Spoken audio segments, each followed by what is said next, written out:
Hello and welcome to another episode of History Hack. I can't believe Alex has let me introduce today. Alex, who have we got on? We've got my very good chum, Josh Levine, who is sporting possibly the most fantastic lockdown beard since we had Claude Birraby on. Yeah, I've had two Fagans, one Moses, and now two Jesuses, two Jesi.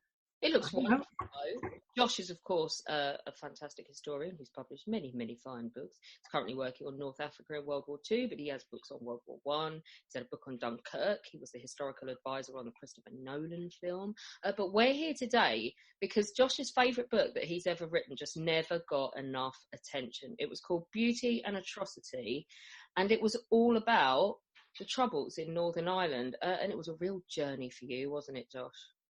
It was. I mean, I had an extraordinary time writing this book because I was able to go out to Northern Ireland and spend almost a year meeting people and just getting their stories and basically learning about it. I mean, I think I was like a lot of people in that I, grew up in Britain with the Troubles in the newspapers every single day, when I started becoming aware of things, which I suppose was the sort of end of the 70s, 80s, the Troubles were in the newspapers, but there was never seemed to be, or if there was, I totally didn't see it, an explanation. You'd have every week, sometimes every single day, there'd be a killing, a shooting, a bombing, and then a tit-for-tat killing. So one side, then the other, sometimes the police, sometimes the army, and just no explanations as to why, what it was all about. Why were people dying, and why were people killing? And also, I remember I was very nearby in 1982, summer of 82, the Regent's Park bombing, the bandstand when 7 members of the Royal Green Jackets were killed. And I remember hearing it. I was young at the time. And I remember being completely bemused by that. It was a bandstand we used to go to a lot. And I wanted to find out more. I wanted to go on a journey through Northern Ireland, through the province, to find out who these people were. And I also wanted, because, things that I had started to read were so clearly written from one side or from the other side. So I wanted to come in as a complete outsider and to try to write something objective.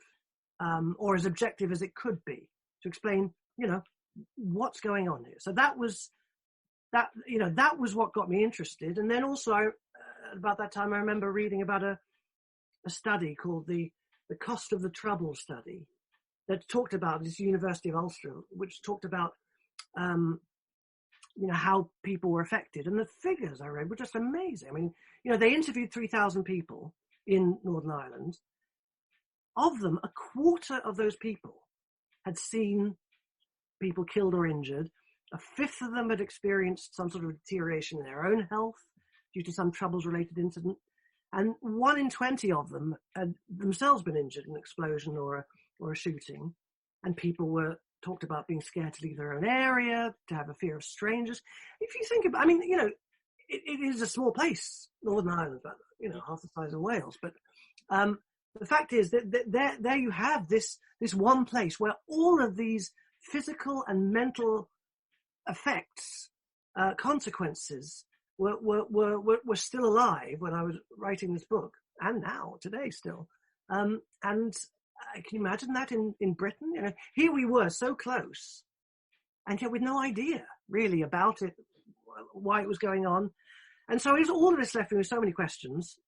What does it do to a national psyche, to people's attitudes, to the way people live their lives? So that's really, in a nutshell, why I wanted to go to Northern Ireland and find out more. Sorry, I'll just quickly put in before you go on to number 2. Yeah.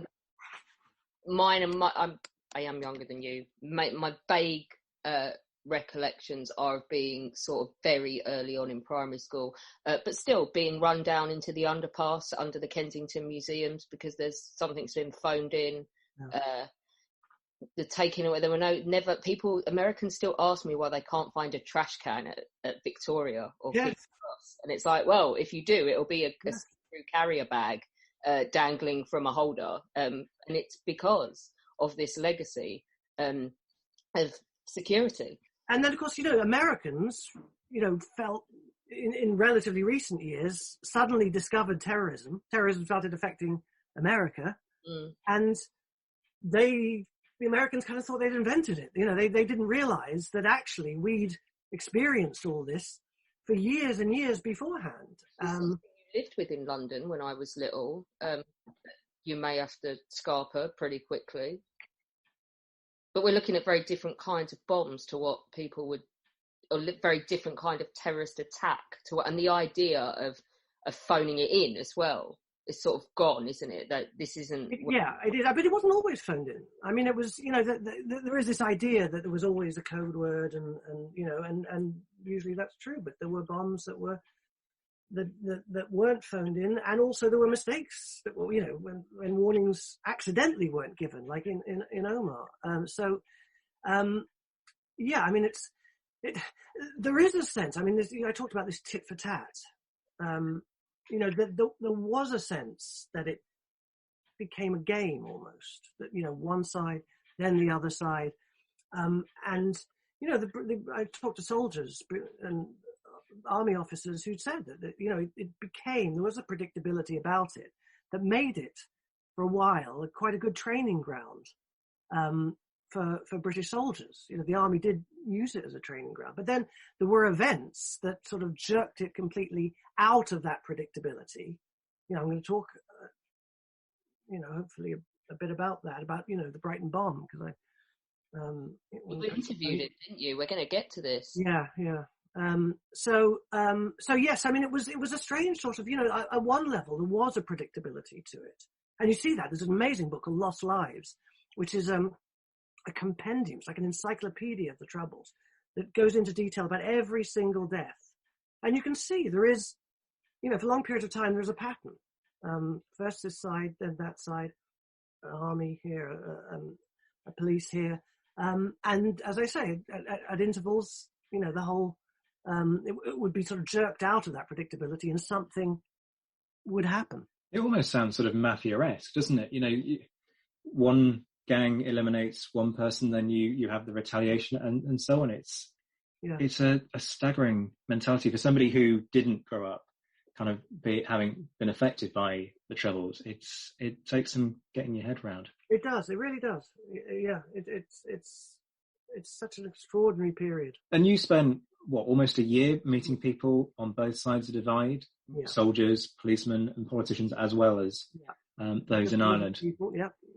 What was it like being an outsider in Northern Ireland at the point that you were doing the research? Because it strikes me as being sort of quite a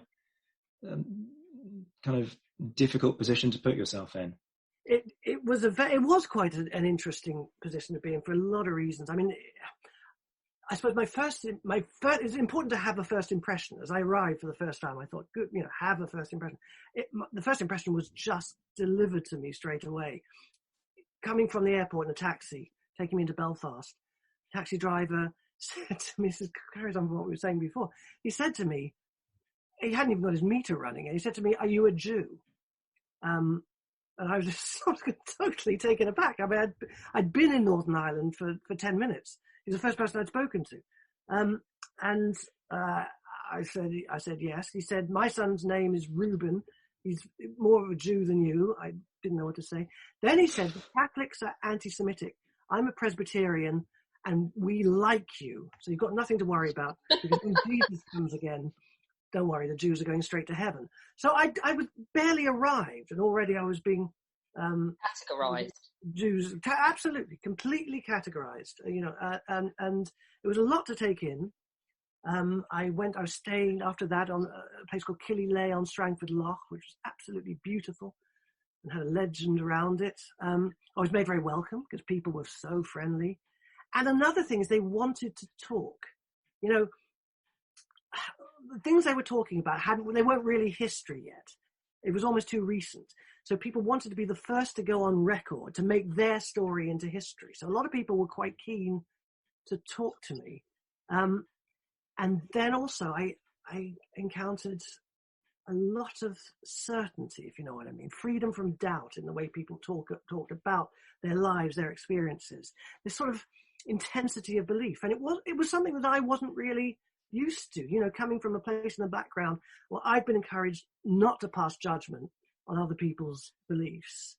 Here I was in a place where everyone at the drop of a hat pronounced judgment on everyone around them and everyone's attitudes and experiences. So for example, I was talking to one man who was a lifelong Republican from Belfast, and he said he'd moved to Coventry for a bit, and he couldn't understand. He moved back because he couldn't understand Coventry, he couldn't understand the politics. He said he called it a twilight city where nothing ever happened.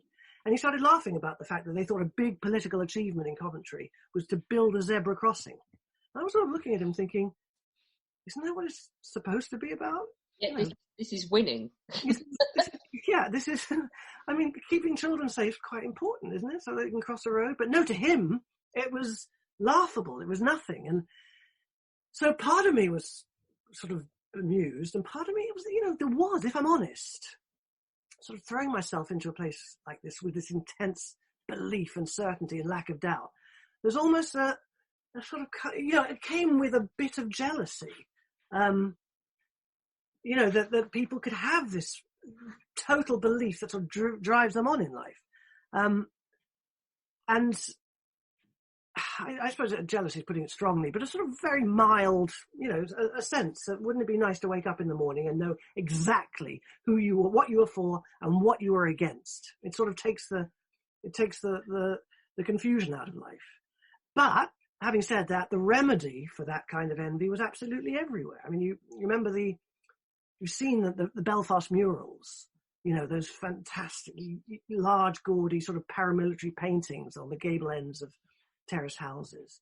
And so you get them really close to each other in Belfast on the Falls Road, sort of the Falls, which is the Republican area, and then the Shankill Road, which is the Loyalist area. And they're almost next to each other. And there was this one was in the Loyalist area. It was a large picture of a young man in a baseball cap round the wrong way, and he's wearing a thick gold chain, and he had his name and then his nickname, which was Top Gun, and it said "Sleeping where no shadows fall." And then when I looked up to see what he'd done was to go into a chemist shop and shoot the woman behind the counter dead, and then carry on firing into her while she was lying on the ground. But now he's sleeping where no shadows fall. So that, if that's the extent, if that's where your belief takes you, then that's quite a good remedy to the sort of vague feelings of envy. Did you ever feel in personal danger? I've been to Northern Ireland, and it is the people are wonderfully warm and lovely. But even in 2011, when I went and I was filming the Titanic documentary, the series we did on the 100th anniversary with Len Goodman, and the driver that took me to the airport, she was lovely, and she said, and I was mentioning that I was really interested in the murals at the end of the streets, you know, where and there's a Titanic one which I was interested in. And she said, look, I can drive you on the way to the airport. We'll shoot past some of the really fantastic ones, because there's one that's all, I think they're VC heroes from the First World War. And she said, I will drive you past a few of them. She said, but we can't stop and we can't get out of the car. And I was like, wow, really? In 2011? And when was this? 2011. Isn't that interesting? I mean, yeah, so that's about the time that I was, I mean, it's one of these things, I mean, put it this way, I was there long enough that I sort of any sort of sense of fear did sort of dissipate. But I was certainly nervous. I mean, for one thing, I was in another world, and also I was often very naive. So, you know, I was in Derry once, Londonderry, Stroke City. You know, you call it careful what you call it. And I was talking to a group of Republicans who I'd become friendly with.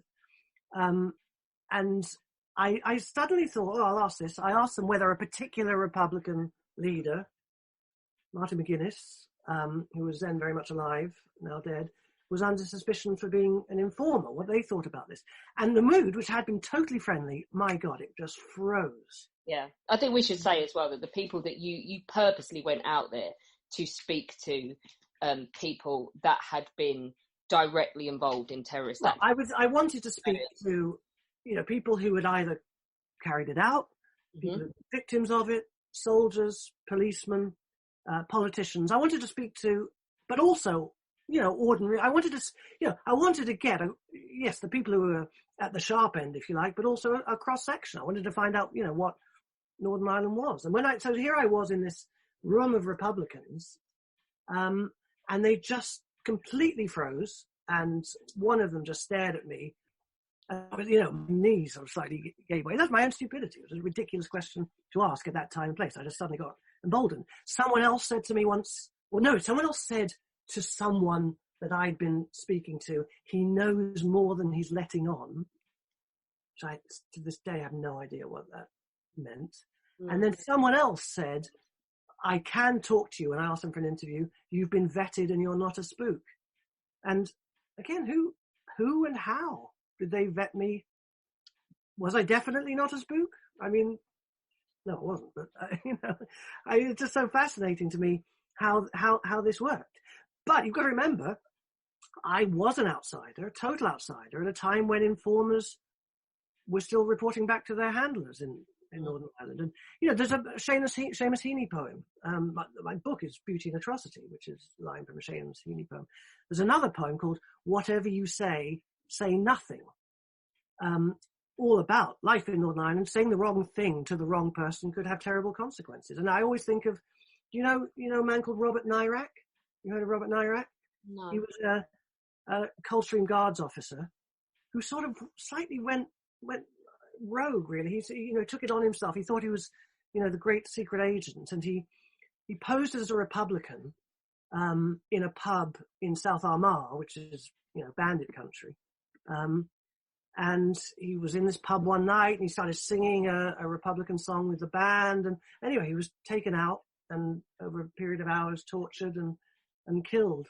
And I'm certainly not comparing my own situation to his, but the fact is that an outsider immediately attracts suspicion. And there were times when, and there were also a lot of pubs that, places like the Bogside in Derry, for example, which is a very Republican area, where if I wouldn't have dared go into a pub on my own, 10 years earlier, I wouldn't even have gone into the Bogside.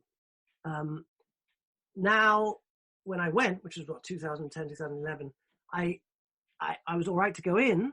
I felt safe enough going in, but I wouldn't have gone into a pub on my own unless invited by a local. So, local people would take me to places, and that would sort of be okay because I was, I must be all right and with them. But there were a lot of places I absolutely wouldn't go to, on my own. So yeah, there was quite a lot of anxiety.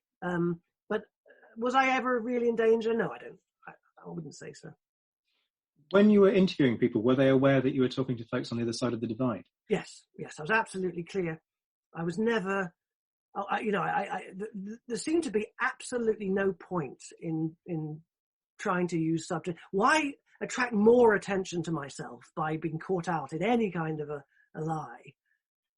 I mean, that probably is how I could have put myself in danger, by trying to be too clever and trying to pretend I was. And there was no need. I mean, I was at, what I told you about my reasons for doing this book, what I was telling them. Yeah. I want to find out. I want your side of the story. And people were in general, pretty happy to give that to me. I think as well, so Zach and I are too young to remember a live running of what was behind this and how it was structured and why the troubles existed. I think if you were to ask either of us, we would say the whole thing was Catholic versus Protestant. Is that what you discovered? Oh, again, so interesting because yes and no. I mean, sorry to, pointless answer, but yes and no. You wouldn't be a decent historian if you could give anyone a straight answer. It's our job not to. Well, I think a lot of people now want straight answers. They're quite annoyed if you bring nuance into anything. But anyway, our job is nuance. So, no is the answer in that, I mean, if the people who are committing, you're fighting the struggle, if you like, the IRA on one side, the UVF on the other side, they weren't religious. they were not thinking of God when they were engaged in whatever it was they were doing. Having said that, without God, without Catholicism or Protestantism, there wouldn't have been a struggle in the first place. They wouldn't have been doing what they were doing. There'd have been no Protestants sent to settle a Catholic country. There'd be no present-day labels, I suppose, to decide who stands on which side of the divide. And so, if it's not really about religion in that sense, a lot of people then say, well, it must be about culture. And what I discovered, going on both sides of the divide, the euphemistically named peace walls that, run down the centre of Belfast, I could go from one to the other. And I was telling people I was going from one to the other. And what I found was there's really nothing to tell one bunch of people from another. There really isn't. I mean, there's a few, people say that in terms of pronunciation, the Catholics and the Protestants pronounce their H's differently. It really comes down to things that small. I mean, the Shankill Butchers, who were a loyalist killing gang, had to ask questions of their victims to ascertain whether they were Catholic or Protestant. And even then they made mistakes. So if they can't tell the difference, why could I? How could I? And culturally, there wasn't any difference. And I spoke to people who said, because only something like, even today, 7 or 8% of schools are integrated. The schools are Catholic or Protestant schools. And the people live still very much divided lives. And I would ask people, they say that they don't mix with people from the other side. They'd like to, but they don't. It's too complicated one way or the other. And more than one person said to me, the only time I've really mixed with them is when I go on holiday. We go to Mallorca or somewhere, we meet people from the outside and find out they're just like us. And I was able to see that going, backwards and forwards. So it's not really religious. It's not really cultural. What it is, it's about identity. It's about identities that have been created by a perception of history. This is how one side views themselves through their history. This is how the other side does. It's them and us. It's whatever they are, we are not. It's kind of a negative more than a positive. And I always remember one British officer telling me that this is quite near the beginning of the Troubles in about 70, 71. He'd been walking past a statue of William III, William of Orange, and the reason why so many Protestants are named William or Billy. And it said on the base of the statue, "This we will maintain." And a bit later he asked someone, he said, "What will you maintain?" And the man said to him, "I don't know, but we'll maintain it." And that is a kind of defining story, really. Whatever they are, we're not. And I got a lot of that. And it was depressing, I suppose, but at the same time, I personally just enjoyed spending time with these people so much. I mean, I found people friendly, and accommodating and generous. I was bought so many meals and bought so many drinks, and, it's the last time I've been as frequently drunk. People were just generous and yeah. Were there people who were stuck in the middle, though, where they didn't really want to get drawn into either camp? What was life like for them? There were, actually, I'll tell you quite a good example of that is the Jewish community, because I spent some time, there's a synagogue on Somerton Road in Belfast, and I spent quite a bit of time there. I was supposed to seek out your own. There's a little safe haven in the middle, like you say. I didn't look like Moses as I do now then. And that was really interesting, because the Jews, there was it was a small community now, but there had been once a really thriving Jewish community, and they'd always been very careful to tread a kind of a middle path. They couldn't be seen to be too much of one or too much of the other, clearly. I mean, and so I remember, walking down the street, they had a rabbi sent from London who was a proper sort of bearded and ringlet, and he was very young, And I spent time with him, and he was, I remember walking down the street with him in the middle of Belfast, and a gang of people in a car just sort of slowed down to drive alongside us, to stare at this rabbi, because they had no idea what they were looking at. And there was no self-consciousness on their part. They just basically curb-crawled us, slowly, staring at this rabbi with his beard and his ringlets. And then they just made this loud noise, sort of, and then drove off. They were in a safari park. You know, they were looking at this strange, this strange other. And I think that's because for so many years, it didn't come to Northern Ireland. Northern Ireland was a sort of, in a way that so other parts of Britain had lots of immigration. Belfast had some, but not to nearly the same levels as other parts of Britain, because it was, in effect, a war zone. So I met a woman called Anna Lowe, who was Chinese. There was a Chinese community. She was actually a politician for the Alliance Party, which is the middle party. So there were some people who came, but relatively few. And they sort of, stuck out as a result. They were kind of oddities as a result, because it was, very tribal. It was very, you're one or you're the other. And that's one reason it was quite interesting being an outsider. Outsiders attract suspicion, really. So talking about the book, how you structured it and how you went about it, basically tells a modern story, but it goes right back to the Anglo-Norman invasion in the 12th century. In fact, it goes beyond that to the Celts and the Cruthins and a load of legends about giant babies and people cutting their own hands off. Why have you gone so far back, apart from historian idle curiosity and rabbit holing? Well, I mean, all those things, obviously. Yes. But beyond that, I think to a greater degree than anywhere I've ever been, except maybe Israel, Palestine, history is absolutely part of everyday life in Northern Ireland. In one part of Belfast, for example, the Somme is being fought still, and less than a mile away, the rebels of 1916 have just risen. It's all as real to people as what they had for breakfast. I mean, it really is. So with your First World War expertise, for example, the Rex Bar in the Shankill, which I think is the oldest pub in the area, if you look it up on Google, you'll see it's basically a shrine to the Somme. Huge shrine outside to the 36th Ulster Division.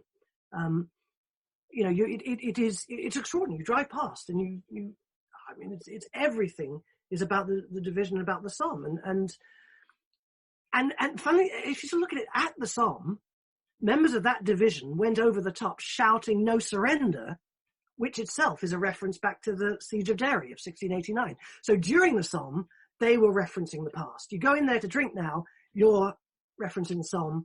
As they went over the top of the Somme, they were referencing 1689. History is alive constantly. Harold Nicholson, who was, writing 70 years ago, I've got the quote here somewhere.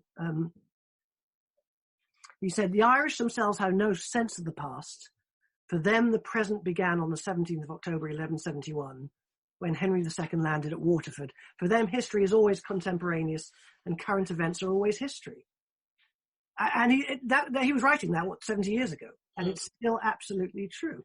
So to make sense of the last 50 years, you've got to go back a hell of a lot further, and even beyond, history into legend. So the Red Hand of Ulster, you must have seen that big red hand that you see on flags, mainly Unionist, but not just Unionist, also nationalist. It's one of the symbols that's crossed the divide. It's actually the O'Neill crest, and it's a story of a race across Strangford Lough, where it was a race to become King of Ulster between two people in boats. One was this O'Neill, and O'Neill was losing, and he had to reach the other side first. So what he did was to cut off his own hand, and with his other arm to hurl it onto shore. So his hand reached the shore first, so he won. So first of all, that's a story about somebody from before the Protestant settlement. But secondly, it's so symbolic. It's a story about somebody who's basically crippling themselves in order to lay claim on Ulster.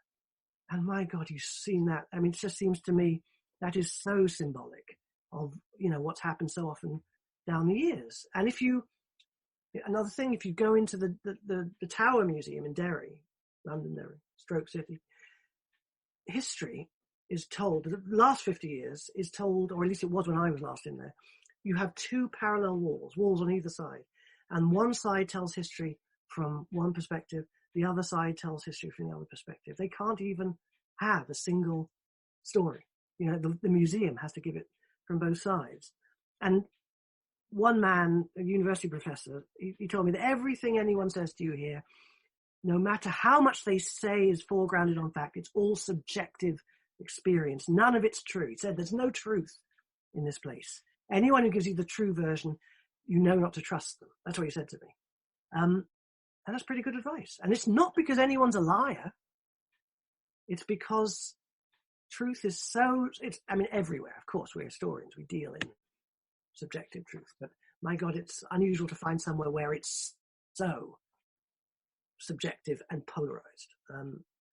So anyway, so that's why I've had to go back to, way back, because the present isn't just the present began in, 2,000 years ago. Yeah, it's the lead in that forms and solidifies the perceptions and the. It does. And I go further and say that the past, it doesn't just inform. It doesn't just. It is present. It's there in everybody's perceptions of what anything anybody does seems to be so strongly informed by who they are, which really means what the last 1,000 years have told them they are. So when you were writing this book, you made the decision to tell the story through interviews. Mm. Was it hard to find people who were willing to come forward and share their experience? Were they kind of tripping over themselves to give you their take on things? Getting started was a bit tricky, to sort of get the ball rolling. I went out to stay with a family who were very friendly. Through them, I met a man called Bobby Hanvey, incredible man. Love him to bits. He was a sort of jack of all trades and master of all trades. He was a photographer, radio interviewer, ex-psychiatric nurse, knew everybody, and everybody liked him. So through him, I was able to get introductions. And once the dominoes started to topple, they really started to topple. And when people heard that I was okay, I could be trusted, that, then yes, I didn't find it too difficult. And also bear in mind, I wasn't trying necessarily to get the top people, because they were already talking. I was trying to get the more interesting people, at other levels, the people who wouldn't necessarily always be expected to talk. And then because of this obsession with history and the fact that everything is kind of present all at once, then I realized that I could tell a lot of the past through talking to people, who are around now. So, for example, one man who was brilliant was a man called John Beresford Ash, this incredibly old-fashioned, well-mannered, entertaining character, fabulously indiscreet. He invited me to lunch, and I was meant to interview him after lunch. He got me so drunk that I just had to get a cab home and come the next day to interview him. And he had two very important ancestors. One, Tristram Beresford, was the first. His name is Beresford Ash. Tristram Beresford was the first land agent for the City of London livery companies, and they were the people who funded the Protestant settlements in Derry, Catholic Derry, at the start of the 17th century. So the settlers came from London, hence Londonderry. So he was, in effect, his family and his documents were taking me back to the start of the Catholic-Protestant divide. And then his other important ancestor, was a man called Thomas Ashe, who kept a diary during the siege of Derry. So in 1685, Catholic King James II came to the English throne, brought a lot of hope to the Irish Catholics. But then 3 years later, his Dutch Protestant son-in-law, William of Orange, landed in England with an army at the invitation of Protestant nobles to save England from Catholicism. So James fled to France William became king, but then James gathered an army in France, came to Ireland, intending to use Ireland as a base to take back England. And he marched to Dublin in triumph, no problem. Then north, and the Protestants of Ulster flocked to Derry because it had these very strong defensive walls, which are still there. It's an amazing place to visit, though. And James's army besieged the city, and the city held out. This is what the 36th Ulster Division was shouting, "No surrender," at the Somme about. Derry will not surrender. And so I was able to tell that story, through so of the history. I was able to sort of root in people who are around today. Another great person for that was a man called Dennis Rowan Hamilton, who owned this fairy tale castle in Killyleagh Castle. You can look it up on the internet. It's like something out of Disney. It's like Cinderella's castle. And it was this, he was the direct descendant of a man called Archibald Hamilton Rowan, who was a Protestant and a member of the Society of United Irishmen, a bit later in the late 18th century. And that was a secret society which was basically predicated on uniting the Irish into a single Irish nation, independent of Britain, that would bring Catholics and Protestants together. That's how they were talking back in, late 18th century. Inspired by the American Civil War, by the French Revolution, by the ideas of Tom Paine. So there you had a Protestant in favour of United Ireland, to show that things are never as tidy as you expect them to be. So I was able to tell all of these stories through my interactions with people who are there today. So the history, again, informing the present. And so that, I think, made a nice structure for, the parts of the book that, that were further back. Well, let's stay with this, because you interviewed just so many people for this. Tell us about some of your more memorable interviews. There's so many. Well, I just told you about John Beresford Ashe. I'll just stay with him for a second, because, he was absolutely, pucky. He was Eton, Irish Guards. But there he was telling me about the inequalities in society, before the trouble started in the sort of 50s and 60s. The determination of political leaders in Northern Ireland to keep things that way. And the lack of interest, complete lack of interest of the British government, just wanted to palm the problem off. He, in 1970, told me how in 1971 he was bundled into a car in Belfast city centre, in Derry city centre, by members of the IRA, the provisional IRA. He was taken to a house in the Cregan, up in Derry, where he was interrogated, and a young Martin McGuinness held a gun to his head. I was desperate to shoot, he told me. And he was stopped, held back basically by others in the group. And then in the 80s, his house was twice firebombed by the IRA. He and his wife were very lucky to escape, particularly the second time. These extraordinary stories of what was happening so close, to here we were living in Britain, and this is part of the United Kingdom, and this is where it was happening so close to us. And so I, through him, as I said, I was able to tell the past story, but also, bring it right up to date. Another person I spoke at length to was Patrick McGee, who was the Brighton bomber, man who planted the bomb in Brighton that almost wiped out the British cabinet in 1984. And I met him at the Europa Hotel in Belfast, which prided itself, this was big part of its literature at this point, on being the most bombed hotel in Europe. And I asked Patrick McGee, have you ever bombed this hotel? And he didn't want to answer, which possibly told its own story. But anyway, it was a very interesting, it really was. It was a fascinating conversation. It was, he told me, he was very honest with me, really. And he told me how he'd grown up in England, grown up in East Anglia until he was 19. Family left Belfast when he was 4. And so he had an English accent ready made, which, obviously helped for him being one of their people on the mainland. He told me all about his radicalization. That's what we call it now. Even when I was writing the book, that wasn't a term. when he came back to Belfast in 1971. There's no time to go into it all here, but we had a very interesting discussion about, how he grew up, what he believed at the time. In the book, it provokes, my own discussion into whether the IRA was seeing itself as genuinely defending Catholic communities, or whether it was knowingly provoking attacks on Catholics by the security forces and by the loyalists to drum up support for its fight for a united Ireland, or whether it was doing both. McGee talked about his time in the IRA. He was in the Maze prison, Maze, Longkesh, again, depending on which side you're on, what you call it.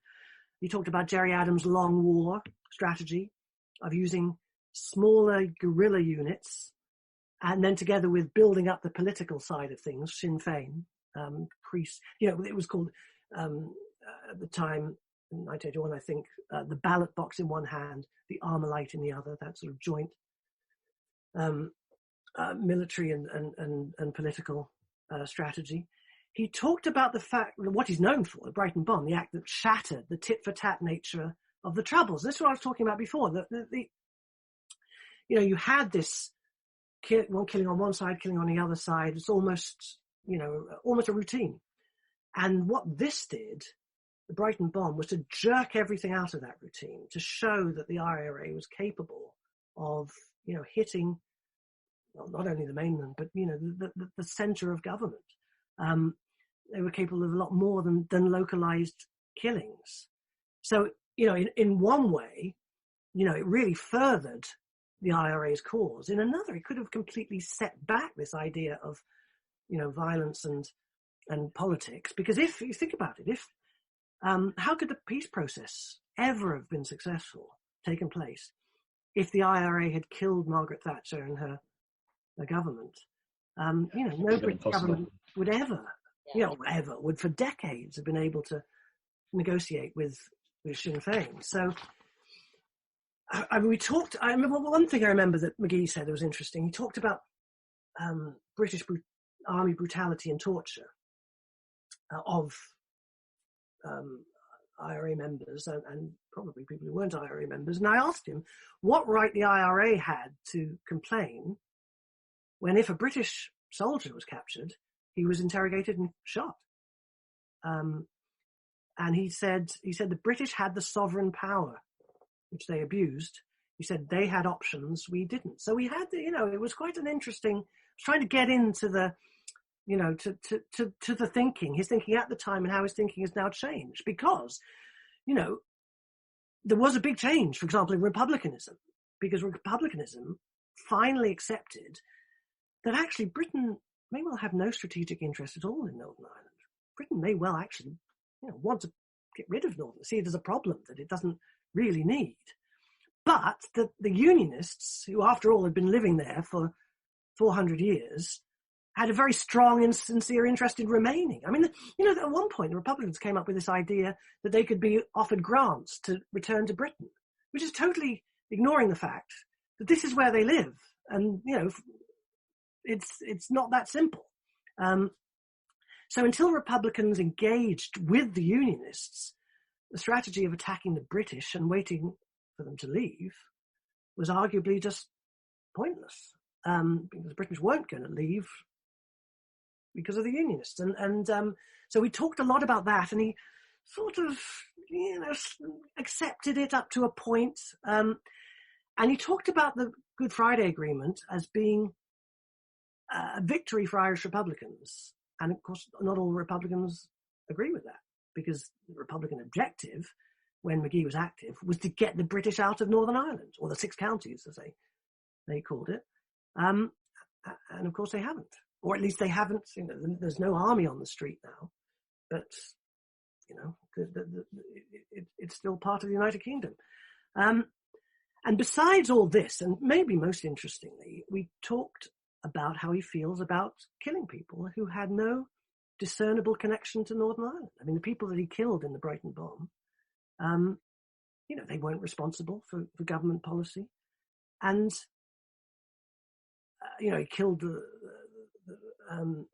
a woman called Jo Berry, his daughter Sir Anthony Berry. She and Patrick McGee now travel around together to war areas to talk about reconciliation. And he killed her father, and they worked together. And he talked about, he regrets killing Sir Anthony Berry, Jo Berry's father. He regrets killing the others, but he doesn't regret the act that killed them.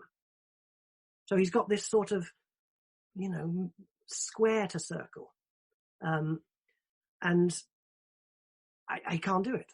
And overall, he was a very interesting man. He was very clever. Kept saying he had no choice in what he did. And it reminded me of, I once, talking about going into pubs that I wouldn't have been allowed into otherwise, or wouldn't have dared go into. I went into a pub in Bogside and was taken in by a local man, ex-IRA man.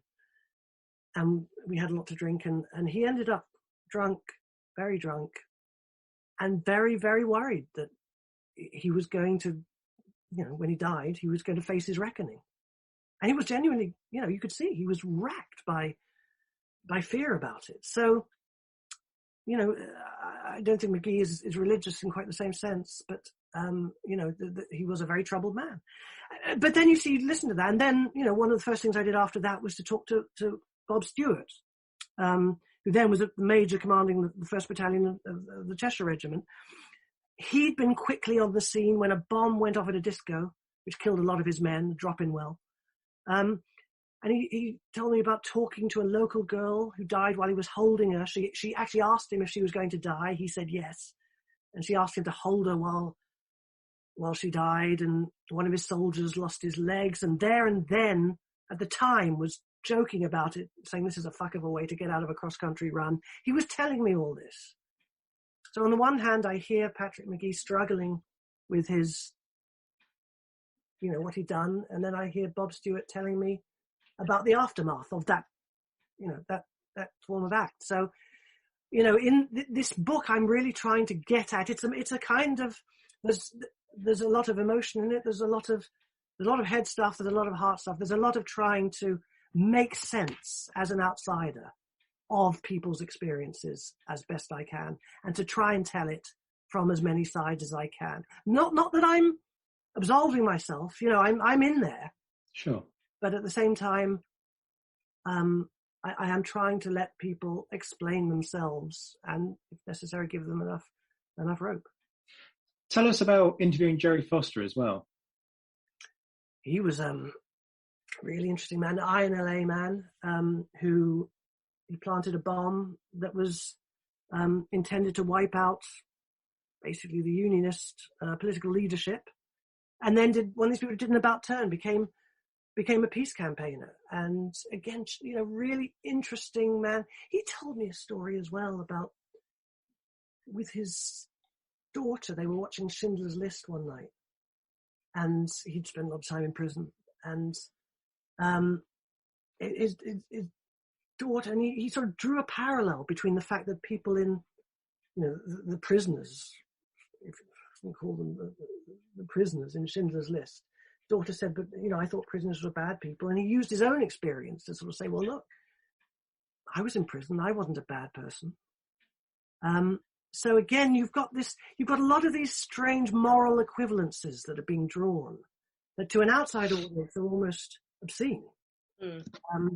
But if you you immerse yourself into the book, you start to see where these come from. I mean, I spoke to all sorts of people. I spoke to Andy Park, a Glaswegian, nothing to do with Northern Ireland, a Protestant from Glasgow, but of course there's an Orange Order in Glasgow, and we know from Rangers and Celtic this big sort of sectarian divide. And in the early 70s, no family in Northern Ireland, no connection, but decided that the British Army was not protecting the Protestants, the Unionists, the Loyalists, so went over to, as he said, fight the war, and stayed. I spoke to a man called Brendan Duddy, who was the go-between between the IRA and the British government at a time when the government was claiming to have no connection at all with the IRA. I sat with him in his house. He was a businessman from Northern Ireland. I sat on his sofa. He was telling me how it was on this sofa that Martin McGuinness had his about turn and sort of became reconciled to peace. Before that, he'd been, and that was interesting just to see, the machinations, and as I say, these people were pretty honest about what had happened, what they did. They wanted to tell the story. They weren't particularly holding back. Odd little stories as well. One man, a prisoner, IRA man, had been a prisoner for 20 years, had been on the, not on the hunger strikes, but on the dirty protest. He was released after 20 years. Family came to pick him up from the maze, Longkesh, got in the car, drove back to his house, and they dropped him at the bottom of the street, and he walked to his house, and he said he started to feel really dizzy walking, the 25 yards to his house, and he said he almost fell down, and he realized he was walking on a slope for the first time in 20 years. Just little moments like that, human moments, that sort of brought it home to you. My God, this is extraordinary. And then he came out of prison aged, I think, 38. He'd never been on a date. So he was like a teenager. He was sort of going on dates with people as a middle-aged man, having completely missed that part of his life. So interesting as well to get that side of stories. Is there anyone that you'd have liked to have got but didn't? Well, I'd say about 20,000 people, but... Tell me your Ian Paisley story. I didn't get Ian Paisley. I kind of didn't go for Ian Paisley because I didn't, he was talking enough already. My God, he was talking enough already. But I met him at a St. Patrick's Day breakfast, where he spoke and then a nun, Sister Breeze, spoke. It was, this is how much things had changed by the time. If you can imagine Ian Paisley and a nun together. I mean, my God, what the small talk must have been like at their end of the table. But anyway, they were, and he made a speech, and then I went over and I had a chat with him. And what do you say to Ian Paisley? I noticed he wasn't having the same breakfast as anyone else. I said, how was your breakfast? And he leant into me. Bear in mind, he's about 8 inches away. He leant in, and like I was a public meeting, he leant in and he said, "They gave me the porridge, but they wouldn't give me any cream!" And he basically yelled in my face. And, it was the Alex Ferguson hairdryer. I had the Ian Paisley hairdryer. But it was just fabulous. That's how he does small talk. He screams in, I'm sorry about the accent, but I hope I haven't offended anyone. So I mean, the other people that really made impressions on me, I went to a group of children, young people who'd been affected by the Troubles in different ways. They'd lost family members. They'd been, that was unbelievably moving to see how many years later people were still affected. And then I was introduced to two kids in Derry. We played pool together, two kids who were right on the edges of the real IRA. May have been in, I don't know. But they were really interesting because they were furious about the fact that, the Adams and the McGuinnesses, they'd had their time, and now they weren't. As far as they were concerned, the fight was still on. The British were still in Ireland, and they were furious at the previous generation who decided that it was all over now, but for them it wasn't. And one thing you did see was that during the Troubles, these places, these areas of Belfast and Derry and other places, had this sort of self-respect. They were fighting back. And take that away, and what these places were run-down estates and run-down, like anywhere else in Britain. And you got a sense that a lot of people felt, you, Martin McGuinness, Jerry Adams, you sentenced me to a life of nothing, whereas you had the great struggle to fight. And that was interesting to see it from their perspective. We played pool, them against me, and one frame each, and at the end they said they made a joke. I was sort of driving away. They made a joke saying, "Why don't we phone the person who set this meeting up, and why don't you phone and say that we've kidnapped you?" And I sort of nervously laughed. And then I thought, no, why don't you phone him and I'll scream in the background? And then they really laughed, and then I just drove really quickly away because I didn't want to. Tell us about John Kelly, because that one really gets me. Oh gosh, John Kelly. Okay, yeah, John Kelly was a very dignified man from Derry. He was able to tell me all about growing up in Derry, Londonderry, in the sort of slightly pre-Troubles times and the early period of the Troubles. At this time when Derry called itself Free Derry, basically, cordoned itself off, certainly part of the Troubles, and the police didn't go in, the army didn't go in, it sort of ran itself. It was a part of the United Kingdom where the Queen's writ didn't run, if you like. So he told me all about that, and then his young brother was killed on Bloody Sunday, shot by the Paras. I'd already spoken to a member of the British Army who said that the Paras shouldn't have been sent in. It was a big mistake to send what do you call the Rottweilers of the army in. And this guy, John Kelly, basically you've got a sense with quite a few people who had suffered this kind of bereavement on all sides, that their lives kind of froze at the point where this happened. And I slightly got that sense here. And he works, he's the kind of the education officer at the Derry, at the Free Derry Museum, which is it was a museum devoted to Bloody Sunday. And so he sits there, and we had very, very interesting chat. I liked him very much. And in the background, you have a loop playing on the speaker. I don't know if it's still there, but Bloody Sunday playing all the time. So he sits there working in this atmosphere of the day, being repeated on loop.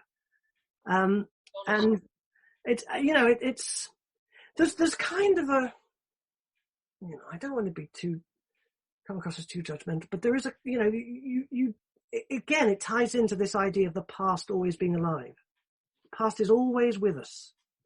And there it's particularly stark that, it's always there, which is not to say, that it's a very, very worthwhile museum, but it's quite dark. Josh, this has been absolutely fascinating. I want to take it back to something that Alex said right at the start of this, which is that this is your favourite book to write. I think we've possibly got a sense of that from the passion that you've conveyed to us, but just kind of explain to people why this particularly was your favourite. I think, there's so many reasons why I love this. Partly because it was a physical journey. I was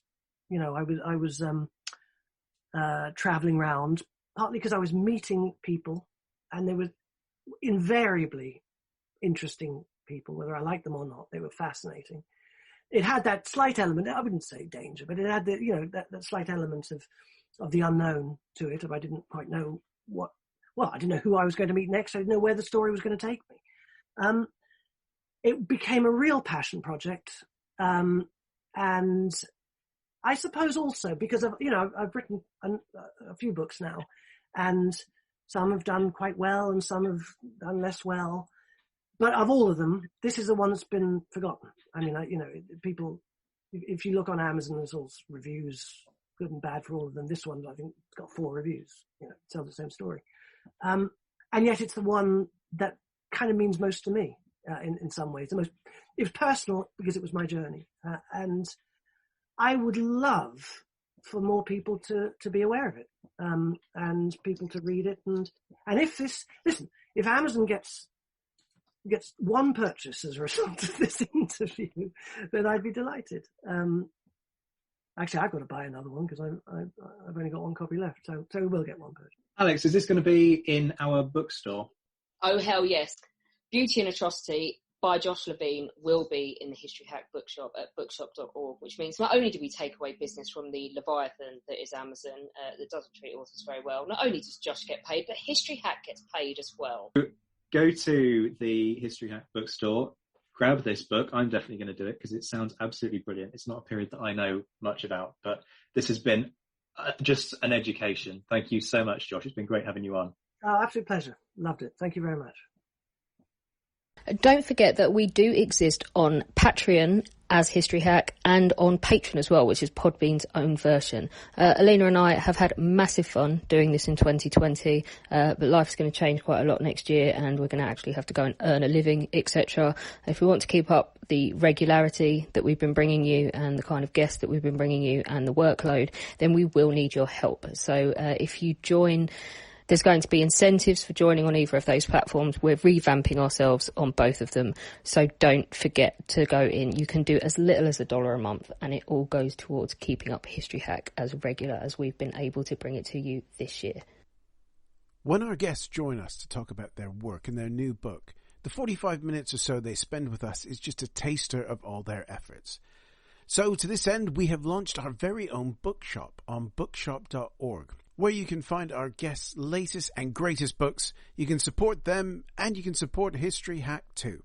10% of every sale via our bookshop supports the podcast and allows us to keep at it and bring you more amazing guests. You can find our bookshop at bookshop.org/shop/hack history, or just search on bookshop.org for us under the shops bit. Thank you for your continued support, and here's to your next great